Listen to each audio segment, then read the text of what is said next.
yako. Usiangalia mume anasemeje, angalia moyoni mwako mnasema nini juu ya maisha yako ya baadaye.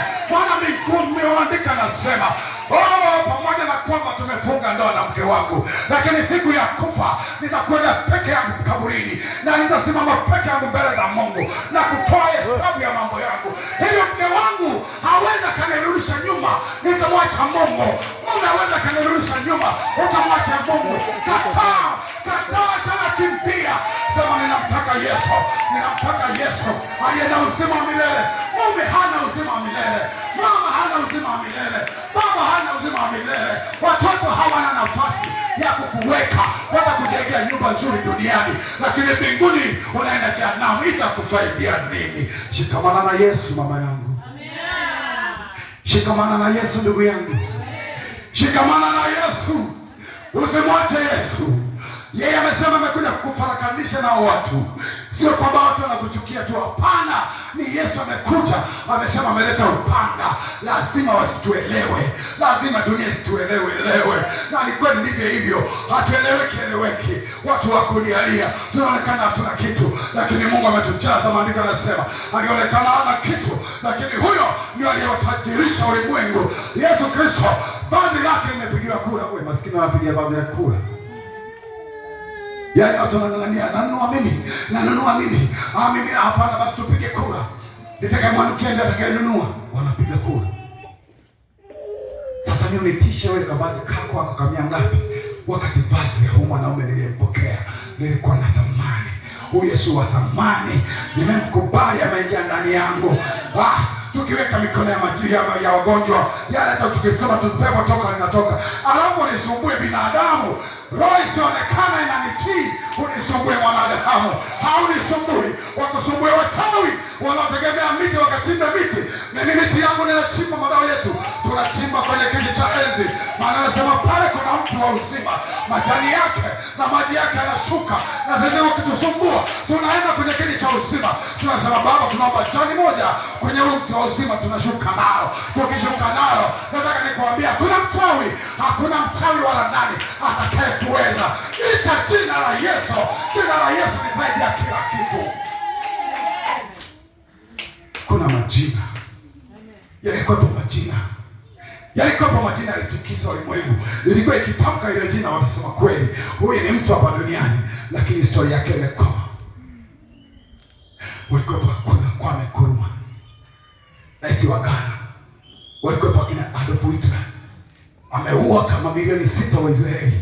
Historia yake imekoma. Walikuwepo na sisi hapa na baba wa taifa. Historia yake imekoma. Watu mpaka sasa wanajua, jamani, mbona sasa hawafuati maadili ya baba wa taifa? Historia yake imekoma. Watu wanasoma tu kwenye vitabu, wanasema au na enzi zake zilipita. Yuko mmoja anaitwa Yesu Kristo. Enzi yake haipiti, mambo yake yaishi, mambo yake hayachoshi. Kila siku ni mapya, nguvu yake kila siku ni mpya, uwezo wake kila siku ni mpya, mamlaka yake kila siku ni mpya, uponyaji wake kila siku ni mpya, damu yake kila siku ni mbichi, inasamehe na kutakasa kwa wanaopamua kuja kwake. Huyu ndio anayehubiri habari zake. Nimemwona, nimemwamini akisaidia watu, akifungua watu, akiinua watu. Ndio maana nina uhakika naye. Mimi niliyehurumiwa nina uhakika naye. Sakarabashika. Mungu mkuu. Ni Mungu mkuu hapa na nishu. Wameandaa vidini vyao kifanani na huyu Yesu Kristo. Hizi ni dini tu. Inaitwa GPC. GPC ni dini tu. GCI ni dini tu. Assemblies ni dini tu. Moravian ni dini. Katoliki ni dini. Lutherani ni dini. Taja dini yoyote. Mimi ninasema habari za Yesu. Ninasema habari ya dini yako hapa. Ninasema habari za mwanaume Yesu. Hiyo dini haitakupeleka popote. Atakayekupeleka mbinguni ni Yesu Kristo. Akijaa ndani ya moyo wako, ukimpokea, ukiwa mtakatifu, ukijitenga na ndugu, ukijitenga na ubaya, mbingu naiona. Mbingu iko jirani sana na wewe. Amen. Ukimkubali Yesu, mbingu hii hapa. Ukikubali dini, jehanamu hii hapa. Nimekuambia maana ya dini. Dini ni mpango wa mwanadamu kumtafuta Mungu. Maanake kipindi cha dunia imefunikwa na wingu la dhambi, watu wakaanza kutafuta tufanyeje ili tumwabudu Mungu, wakaanza kuanzisha dini. Na ndio maana baada ya kuanzisha dini wakafikiri wamemkuta Mungu, wamemwona Mungu. Pamoja na dini zao, Mungu akaangalia duniani akakuta hakuna anayemwabudu. Anasema akaona watu wote wamepungukiwa na utukufu wa Mungu, wote wametenda dhambi na kupungukiwa na utukufu wa Mungu. Akaamua kumtoa Yesu. Alipokuja Yesu, huyu Yesu akaonekana kuwa mkombozi. Huyu ndio msaada. Kwa hiyo dini yako haina msaada bila kuwa na Yesu ndani yako. Unaweza ukaja hapa ukakaa hapa, kama ndani yako hakuna Yesu haitakusaidia, haitakusaidia. Unaweza ukapiga pambio na wewe, lakini swala la utakatifu ni la kwako wewe na moyo wako na Mungu wako. Unaweza kanidanganya mchungaji wako sema nikakuona wewe ni mtakatifu, lakini kumbe wewe sio mtakatifu. Jehanamu ni ya kwako. Mimi nazungumza habari za mtu mmoja kuamua kumfuata Yesu. Na ndio maana Yesu pale ule mstari ile Mathayo 16:24 akusema watu wakitaka kunifuata, amesema mtu mmoja akitaka kunifuata.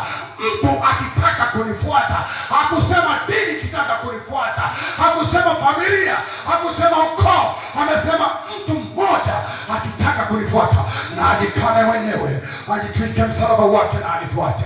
Mtu sio mume, sio mimi na mume sasa hivi nataka tuanze kusali, mimi na mke nataka tuanze kusali, mimi na familia yako nataka kuanza kusali. Yeye anasema mtu anamtaka mtu. Yesu anamtaka mtu, hataki watu, anamtaka mtu. Anakutaka wewe, anautaka moyo wako. Ndio maana hapa nimesema tutawaambia habari za kweli. Injili hapa itakuwa ni kuandaa watu kwenda mbinguni. Hatuna haja na vitu vyenu, tuna haja na mioyo yenu. Mioyo yenu kamwone Mungu. Tumetumwa ili tuandae kwa ajili ya unyakuo, hata kutumwa kwa ajili ya vitu vyenu. Hatujatumwa kwa ajili ya hivyo. Mkitoa sadaka mnatoa kwa Mungu wenu, hamtoi kwetu. Watu wanaanza kulala. Mbona anasema sana kuhusu zaka? Tutoe zaka, tutoe zaka. Nisikilize. Zaka sio sadaka. Sikia hiyo. Leo nataka nikufungue. Zaka sio sadaka. Zaka ni sehemu ya Mungu kwenye vitu ulivyo navyo alivyokupa. Toa cha kwake kimoja kamrudishie. Kwa hiyo sio sadaka. Kwa maana zaka ni lazima uitoe, kwa sababu Mungu amekupa nguvu ya kupata huo utajiri. Sasa katika kale utajiri unakatoa kafungu ka 10 unampa Mungu. Unasema mimi nimetoa sana sadaka kubwa sana ya ile sio sadaka. Yaani sawa sawa na mtu wewe umekuja kwangu ukaniambia, "Tumishi, nataka kufanya biashara lakini sina mtaji." Nikasema chukua hii hela. Ila katika mtaji wako na mimi nitakuwa unanipa sehemu kwenye faida. Ukianza kufanya biashara, unapopata ile pesa unanipa sadaka au unanipa sehemu ya makubaliano. Hujanielewa? Yaani mimi nimekupa mtaji. Nikasema kwenye mtaji kuna sehemu utakuwa unanipa. Kwa unaponipa ile sehemu ya kwangu, usije ukasema hii ni sadaka tunakupa tu kama sadaka na kuzawadi.